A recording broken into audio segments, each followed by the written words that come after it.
Você lembra daquele navio russo que era sancionado e que pousou em Brasília no último final de semana? Deixa eu te contar um segredo. Deu linha, saiu do Brasil. Foi para onde? Caracas. Caracas, na Venezuela. É o destino final. E aí, se eu te contar qual foi o posicionamento da ANAC sobre esse avião, você vai ficar de queixo caído. Eu tenho certeza que o Trump está monitorando tudo isso. Você quer outra notícia?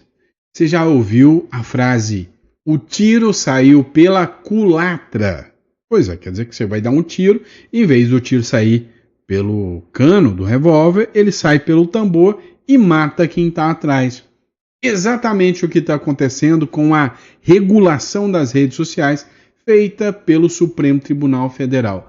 Não é que os esquerdistas estão tomando lapada? É, meu irmão. Eu vou te explicar tudo isso que está acontecendo. Enfim, tem muita coisa interessante para a gente debater. Outro ponto que a gente precisa falar é o seguinte.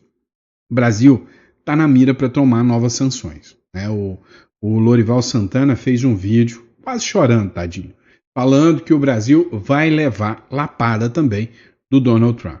E aí, a galera da Globo, né, tá falando em efeito Eduardo Bolsonaro na economia.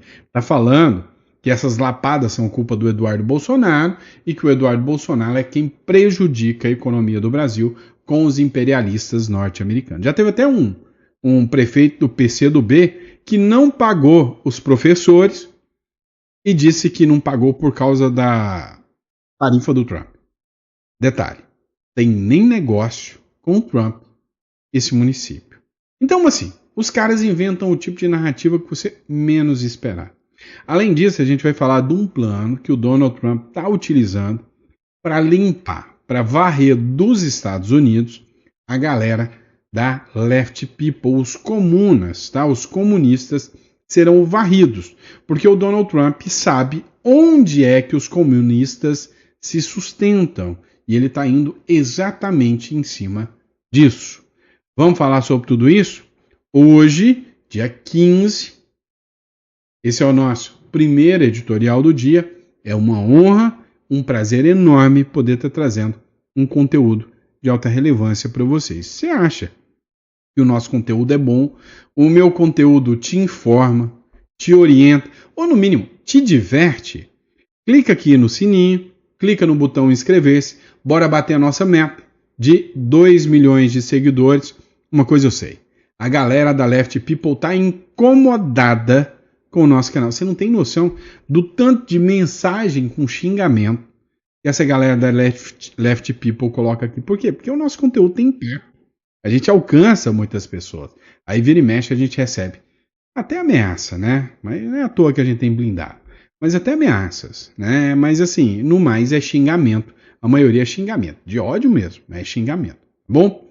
Então vamos para cima, vamos entender tudo que está rolando, está acontecendo aqui no nosso Brasil varonil e vamos entender o que está rolando, né, na política. Hoje é política interna, não é geopolítica não, pelo menos no começo. Vamos para cima. Seguinte, pessoal, presta atenção no que está rolando. O Supremo Tribunal Federal foi lá, deu um tapetão, né, deu um passa-moleque no Congresso Nacional e aprovou, no grito, a revogação do artigo 19 do Marco Civil da Internet. Ou seja, a regulação das redes sociais, sem ter recebido nenhum voto para legislar, os caras meio que legislaram. O que eles não contavam? Não contavam com minha astúcia. Não é isso não. Eles não contavam que a esquerda ia ser o alvo. Porque da forma que ficou para a Meta, para o Facebook, para o Instagram, até o próprio YouTube, regular as redes sociais. Desde que aconteceu isso, eu vou ser sincero para vocês, eu não tive nenhum problema com nenhum vídeo. Antes eu tinha muito vídeo que ficava desmonetizado. Parou. Não sei por quê. Agora a galera da esquerda, os comunas, estão levando o vral o tempo inteiro. Ou seja, deu poder para as redes sociais regularem. E as redes sociais não estão querendo regular para o lado da Left People, não. Por incrível que pareça. E aí eles estão revoltados falando que isso tudo é censura, que a censura imposta pelo Supremo Tribunal Federal deu aso para as Big Techs, à esquerda.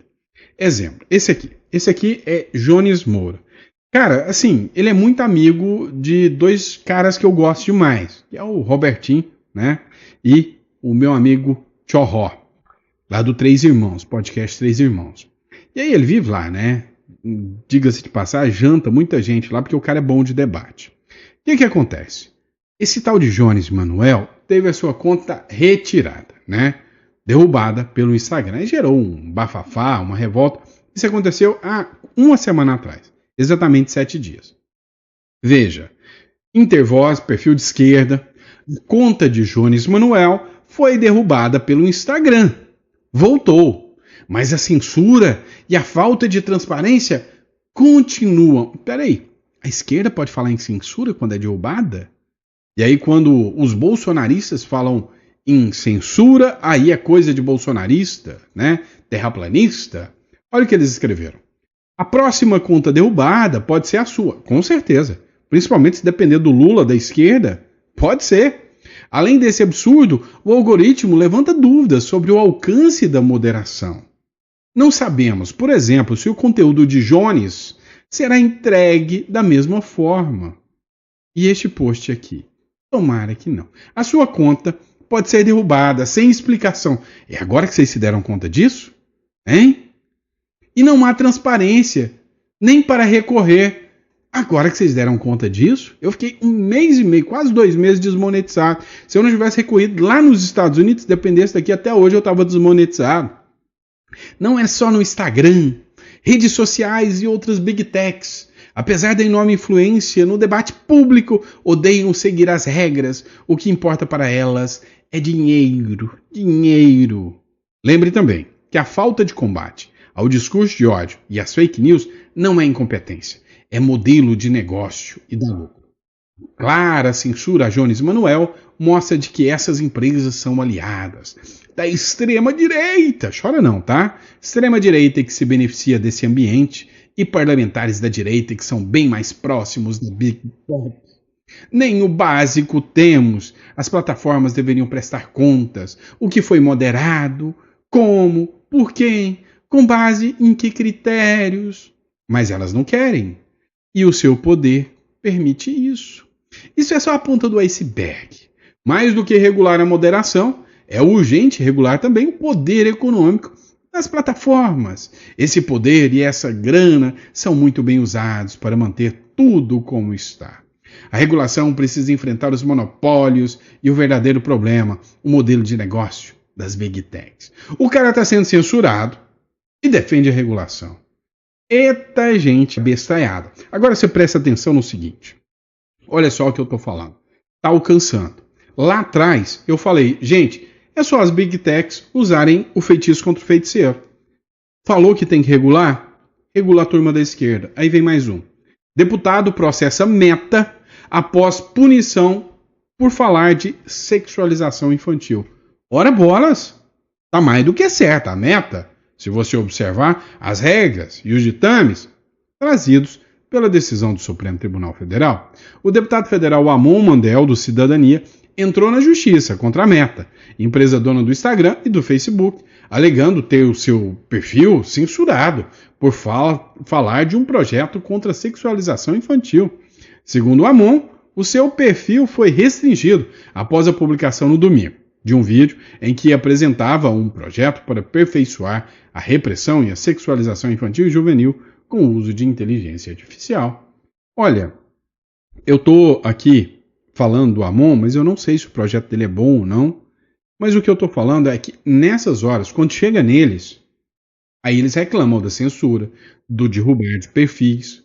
Agora, quando alcança a direita, ninguém chora. Nossa, mas deixou o Sandro desmonetizado. Não teve um deputado para se solidarizar comigo. Nenhum, tá? Ah, mas derrubar o perfil de fulano. Não tem um desses que aparece. E aí, a cerejinha do bolo, Manuela Dávila, a Manu, né? A comunista que cobra milhões para fazer campanha dos políticos. Essa mesmo. A Manuela Dávila tem um perfil punido por associar o Bolsonaro à adultização. É meta, tá? Meta, né? Nesse povo.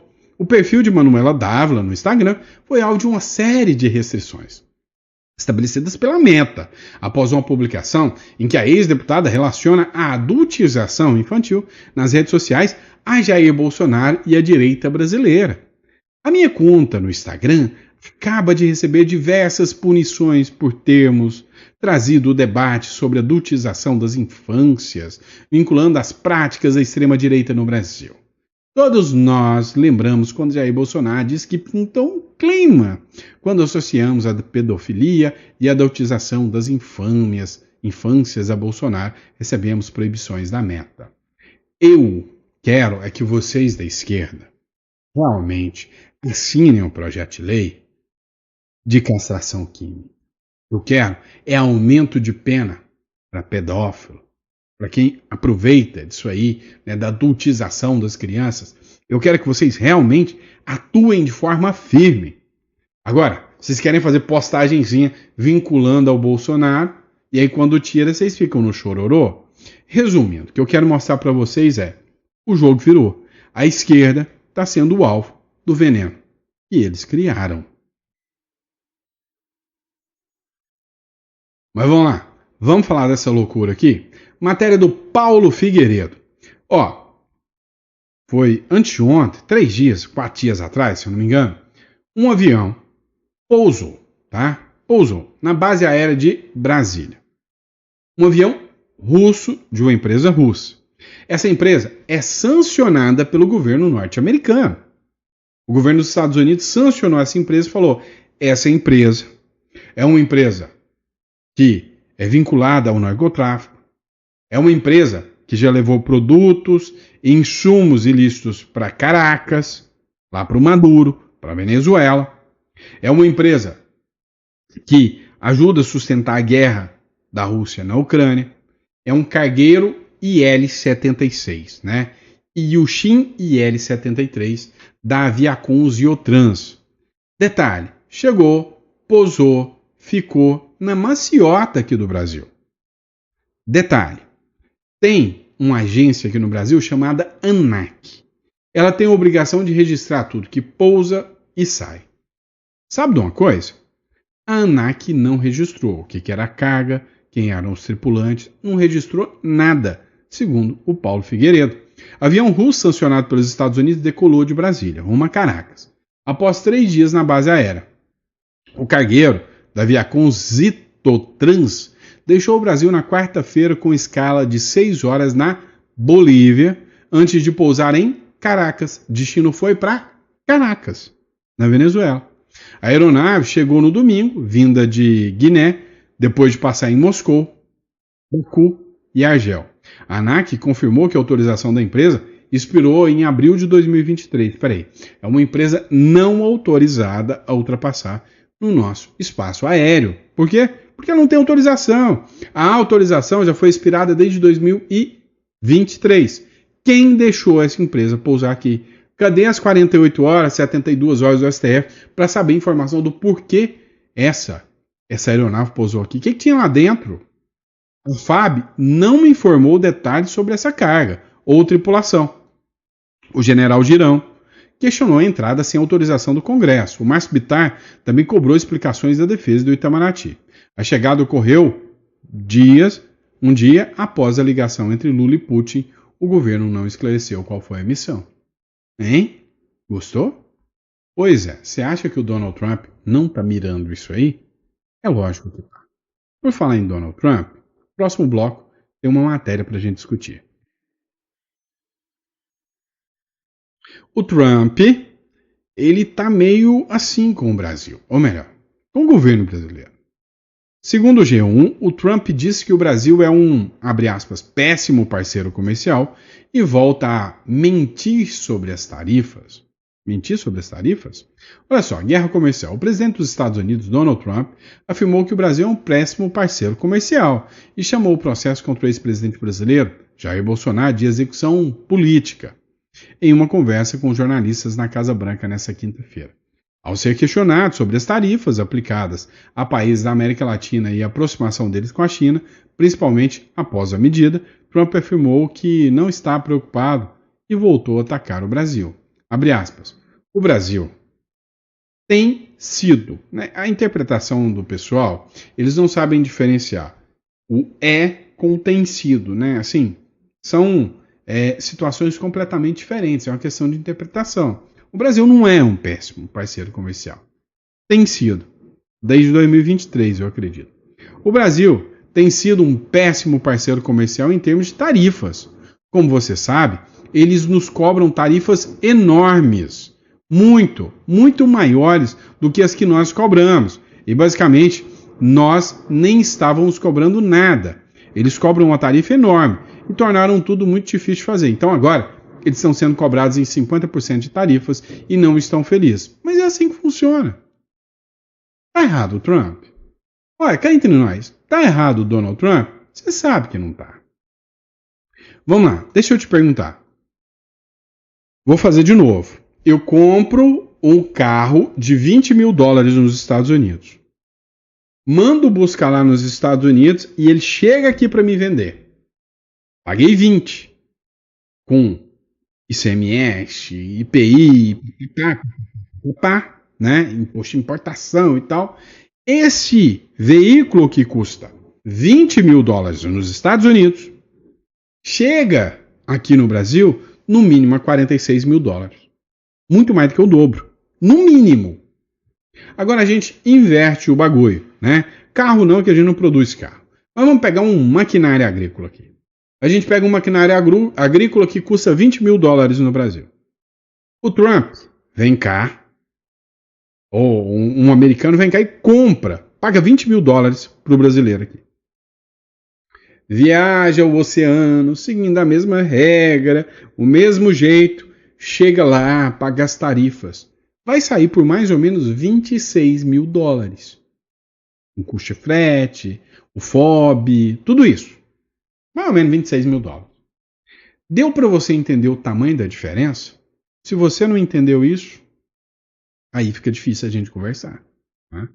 Você não entendeu tanto que o brasileiro paga caro nas coisas. Se você não entendeu que uma porcaria de um carro popular aqui no Brasil, uma porcaria de um carro, é 3 vezes mais caro do que um carro de, para nós, considerado luxo, e para eles é popular lá nos Estados Unidos, aí você tá lascado, né? Aí você não entende nada de economia, de Brasil, de Estados Unidos, nem nada, né?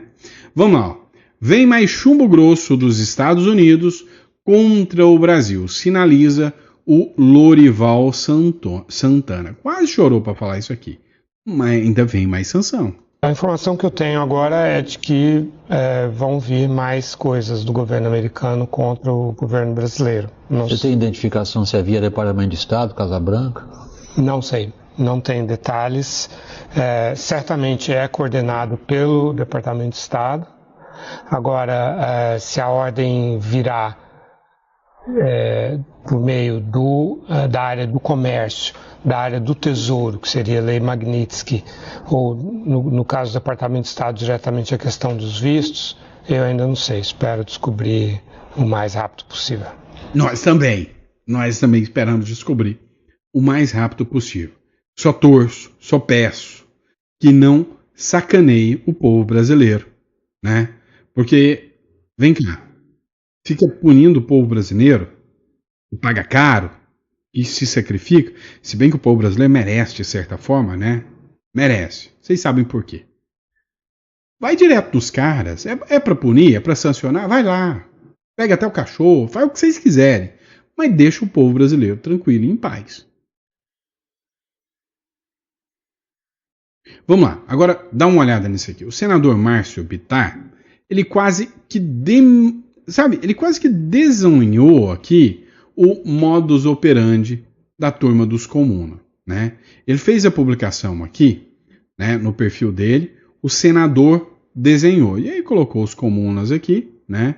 Colocou aqui, ó, os 4 passos da estratégia comunista em execução aqui no Brasil. Escuta o que ele fala. A estratégia que Lula está implementando no Brasil é a mesma receita do comunismo que levou à miséria a Venezuela e todos os outros países dos quais foram aplicados essa mesma receita. Então, eu vou te mostrar 4 passos que todos eles seguem. E claro, os mesmos passos estão sendo seguidos aqui no Brasil. Passo número 1, conquista da hegemonia cultural. Antes de tomar o poder, eles tomam a cultura. Eles se infiltram nas escolas, universidades, na mídia, nas artes, e aí reescrevem a história, destroem os valores da família, da fé, e chegam a ensinar os nossos filhos a odiar os pais. E aqueles que produzem, eles preparam o terreno. Passo número 2. Uma vez no governo, eles iniciam o ataque ao motor da nação. Atacam a propriedade privada, perseguem o agronegócio com a desculpa ambiental, criam uma burocracia infernal que sufoca as empresas e espanta os investimentos. O objetivo é, claro, destruir a independência financeira dos indivíduos. Aí vem o passo 3, o controle social e a eliminação da oposição. Com a economia enfraquecida, eles avançam sobre as liberdades individuais, censuram a imprensa, as redes sociais, perseguem, prendem e exilam opositores, aparelham o judiciário para que ele se torne um braço do partido e quem não concorda é calado. E por último, o passo número 4, a dependência total. Com o povo empobrecido e silenciado, aí eles dão o golpe final, que é a dependência total do Estado. O cidadão vira um servo que, para sobreviver, precisa de uma cesta básica, de uma bolsa e de uma autorização do governo para tudo. A miséria vira uma ferramenta de controle. E agora, como consequência, a gente vê na Venezuela o salário mínimo de $1 por mês. Isso não é um erro, é o sucesso dessa etapa da esquerda na Venezuela. Agora, olhe para o Brasil, me diga se nós não estamos vendo este mesmo roteiro se implantando no Brasil. A verdade é que não podemos aceitar isso de braços cruzados. Eu conto com o seu apoio para continuarmos lutando até o último minuto. Eu sou Márcio Bittar, senador do Acre, e não vou aceitar que o nosso povo seja escravizado. Siga meu perfil e ajude a compartilhar esse vídeo. Vamos expor a verdade sobre o comunismo. Deus nos proteja.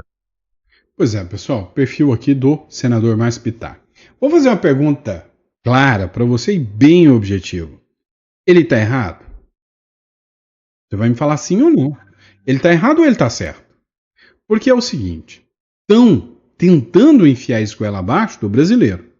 E aí a pergunta que fica é, você vai esperar para ver? Você vai pagar para ver? Igual venezuelanos ou igual cubanos? Aí é onde entra o merchan. Pessoal, vem cá. Se você ficar esperando para ver, deixando o seu dinheiro em real, deixando o seu patrimônio exposto, apostando num país só, quem fez isso na Venezuela sofreu demais. Você tem que internacionalizar e essa é uma especialidade que eu tenho para estar conversando com vocês. Se isso é interessante para você, tem uma conta em dólar, tem um plano B, tem um outro país que você pode sair e ter uma residência nele. O Uruguai é um ótimo país devido à facilidade e à rapidez em você ter um plano B. Vale muito a pena. Então, se isso é interessante para você, você vai clicar aqui na descrição e, se o seu interesse é saber sobre imigração, você clica no link da imigração. Se o seu interesse é saber um pouco mais sobre holding offshore, ou seja, não, Sandro, eu tenho um bom patrimônio no Brasil, mas eu preciso saber como proteger esse patrimônio. Aí você vai clicar em holding offshore, que é o mecanismo e a estrutura adequada para a proteção do seu patrimônio. Fechou? Então, vamos para a próxima matéria. Seguinte, mas nem tudo está perdido. Ainda há uma esperança. Em El Salvador, o Nayib Bukele conseguiu resolver. E aqui, nos Estados Unidos, lá nos Estados Unidos, o Donald Trump também está querendo resolver isso. O primeiro caminho que eles fazem é tomar conta de tudo. Dos museus, da cultura, da história, de tudo, de tudo. Dá uma olhada nisso aqui. A Casa Branca avaliará museus em Washington para eliminar narrativas partidárias comunas. Vai limpar os museuzinhos e tirar tudo que faz apologia ao comuna. Exatamente como fez Nayib Bukele. A Casa Branca ordenou uma avaliação das exibições dos principais museus em Washington para afirmar seu alinhamento com a visão dos Estados Unidos promovida pelo presidente Donald Trump e eliminar as narrativas divisórias ou partidárias. Desde que voltou à presidência, em janeiro, o republicano busca controlar as principais instituições culturais do país, ao mesmo tempo que reduziu o financiamento para as artes. E aí vai ter sempre um comum aqui gritando: censura! O Trump está censurando! E aí você deve ter pensado também, né? Ué, Sam, mas peraí. Ele disse que vai entrar para saber o que o pessoal está publicando. Isso não é censura mesmo, não? É e não. É e não, né? Se você observar que ele vai estar monitorando, sim, é censura. Agora, o que ele prometeu é que não haverá um financiamento público, publicações, né, obras de artes financiadas nos museus norte-americanos, financiados com dinheiro público, qualquer tipo de publicação que remeta à ideologia política. Tá certinho, certinho. Acaba disso, do cara ir lá e pregar uma cara do Che Guevara lá, né, e falar que aquilo é uma instituição artística. O cara ir lá e colocar uma foto do sovaco e falar isso é arte, com o símbolo do PTzinho. Não, não dá, né? Então tá certinho o Donald Trump, tá? E aí a esquerda? Esperneia, esperneia, esperneia. Deixa espernear. Mas eu vou te contar um segredinho. Só não repara no chororô da esquerda, tá? Olha só o desespero do pessoal da Globo quando o Donald Trump tá limpando a essência cultural, a essência, sabe, do que a questão da esquerda arraiga, né, no sistema cultural, no sistema dos artistas, no sistema da educação. Eu já mostrei para vocês, né, o que o Donald Trump está fazendo ali com os teatros, né, as obras de artes, né, os museus. Agora dá uma olhada para você ver o desespero da galera da Globo. Após se autodeclarar presidente do Kennedy Center, Donald Trump diz ter vetado artistas progressistas de esquerda em premiação nos Estados Unidos. Veja o chororô da esquerda. Está ganhando essa guerra cultural, né? Trump ocupou Washington, a capital americana, com soldados da Guarda Nacional. E também conquistou o centro cultural da cidade. Ele se autonomeou presidente do Kennedy Center, o principal complexo de cultura da capital. E hoje foi lá para anunciar que vai ser o mestre de cerimônias da festa anual do centro em dezembro. Normalmente o presidente americano participa na plateia, mas Trump não aceita ficar em segundo plano e vai para o palco. Ele revelou os nomes dos homenageados deste ano: o ator Sylvester Stallone, a cantora Gloria Gaynor, o cantor de country George Strait, o ator britânico Michael Crawford e a banda Kiss. Trump disse que escolheu esses nomes e vetou outros porque eram progressistas. Tem um projeto na Câmara para mudar o nome do centro para Trump Center. E ele acha que está ganhando essa guerra cultural, né? Trump ocupou Washington. Ele não acha que está ganhando. Cá entre nós, o desespero da turma é porque ele está ganhando. Está ganhando essa guerra cultural. Agora, o último passo agora, nós vamos falar aqui dentro do Brasil. Vamos falar sobre denúncias feitas pelo Tagliaferro. Vem comigo. Olha só, pessoal. O Victor von Serran publicou o seguinte. O Tagliaferro está fazendo denúncias, né, sobre a atuação dele enquanto assessor do ministro do Supremo, Alexandre de Moraes. O Tagliaferro teria dito a algumas pessoas, antes de suas entrevistas, que parte dos arquivos envolvendo os processos do Moraes, coletados como provas, não teriam sido destruídos, mas guardados. Ou seja, na visão aqui do von Serran, isso poderia incluir, inclusive, as imagens do 8 de janeiro que o Flávio Dino disse que apagou. Você entendeu bem. O Tagliaferro disse que ainda podem existir as imagens do 8 de janeiro ditas apagadas pelo Flávio Dino. Pode ser. O Centrão, que está pistola por causa do Flávio Dino ter segurado as emendas, começou a salivar com a possibilidade de um pacote Moraes-Dino para empichar. Ou seja, o Centrão está articulando o impeachment de Dino e Moraes. Isso pode estourar a qualquer momento. Se isso não for possível até a troca de senadores em 2026, eles acreditam que a pressão vai ajudar a liberação da grana, que é a emenda. E aí eu vou colocar aqui uma publicação feita, para mim, hoje uma das mais top jornalistas do Brasil, amiga Cristina Grêmio, que fez uma publicação do Tagliaferro. Escreveu o seguinte: novas denúncias contra Alexandre de Moraes. Ex-assessor Eduardo Tagliaferro afirma que vai mostrar ao Brasil os bastidores do gabinete do ministro. Além disso, foi indiciado pela Polícia Federal por vazamento de informações sigilosas à imprensa, acusado de prejudicar investigações e minar a imagem do judiciário.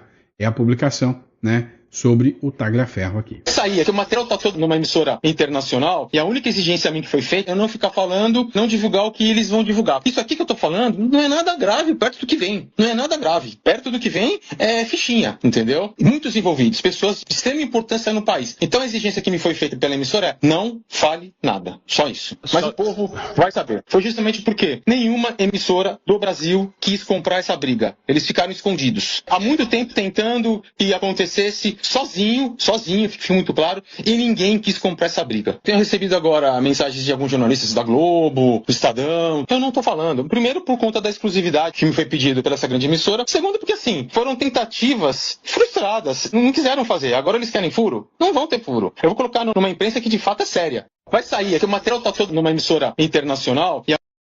Veja o que ele falou. Ele passou todo o material para uma emissora internacional. E essa emissora internacional ela fez uma exigência. A exigência era, olha só, não divulgue isso para outras emissoras, eu quero exclusividade, eu farei uma revelação bomba, uma emissora internacional. Pode ser a Reuters, The Economist, pode ser até o The New York Times, The Washington Post, não sei.